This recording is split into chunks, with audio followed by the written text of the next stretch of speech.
Hello everyone, in this video we'll be solving problem 202 happy number.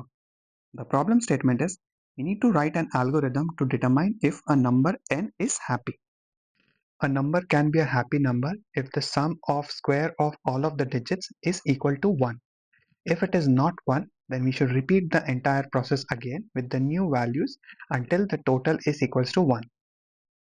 In example number 1, where the input given to us is 19, as there are two digits, we need to do the square of each of the number and then add it. 1 square is going to be 1, 9 square is going to be 81. Adding the two together will give us 82. Now as the total is not 1, we need to repeat the same cycle again. So 8 square will give us 64, 2 will give us 4. Adding them together will give me 68. As it is not 1, we repeat the same cycle.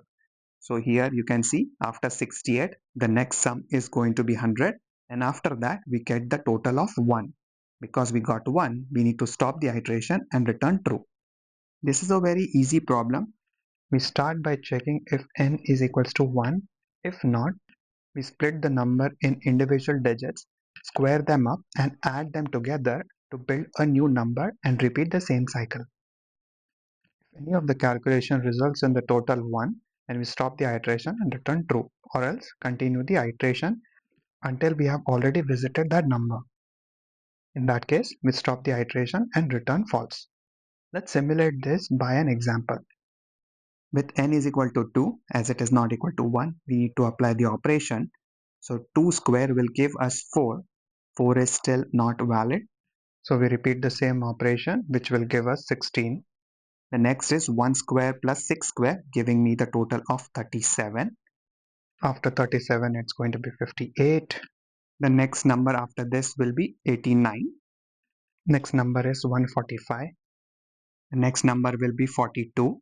After 42, the next number will be 18. And after 18, the next number is 1 plus 64 is 65. Next number is 61. Following that is going to be 37. As we have already visited 37, there is no point in continuing because we'll be stuck in an infinite loop.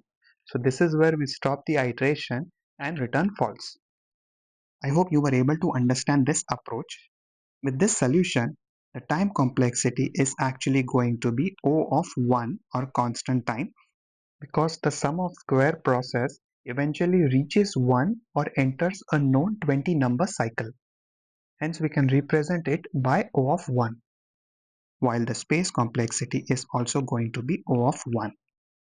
As there can be a maximum of 20 number cycle, the size of the hash set will not grow more than 20. Hence we can represent it by O of 1.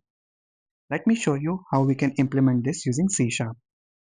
Here is the C# solution. In the main method, I've initialized a hash set of type integer to save all of the numbers that we have visited so far. Post that, I'm running a while loop until n is not equal to 1. Inside the while loop, I am starting by checking if n is already visited, that is, it is already available in the hash set. If yes, then we return false. If no, then I'm calling the sum of squares method, passing the n as the input and saving the output in the n variable. In sum of squares method, I'm breaking the integer n into individual digits, applying the operation and returning the output. There are multiple ways of retrieving all of the digits in a number. Here I am using the mod and the division operations. The mod operation by 10 will give me the digit in the units place, while dividing n by 10 will give me the remaining digits. For example, if n is 25, applying the mod operation will give me 5 as the output, and dividing it by 10 will give me 2. And once I have the two digits, I can easily square them up and sum them to return the new n value. The reason we are using while loop in sum of squares method is to be able to handle n where the length is greater than 2. For example, if n is 125, the mod operation will give me 5 and the division will give me 12. Now we need to repeat the same cycle on the number 12 so that we can get 1 and 2 separated out. The mod operation on that will give me 2 and the division will give me 1. Now I have 1, 2 and 5 separated out. If any of the calculation resulted in 1, we will break out of the while loop and return true. or else if the number has already been visited, we will return false. This code when submitted on LeetCode beats nearly 66% of the submissions in terms of runtime and 26% in terms of memory. Thank you for watching this video. I hope you were able to understand the explanation. The details to access the source code is available in the description below. Feel free to check that out and I will see you in the next one. Thank you.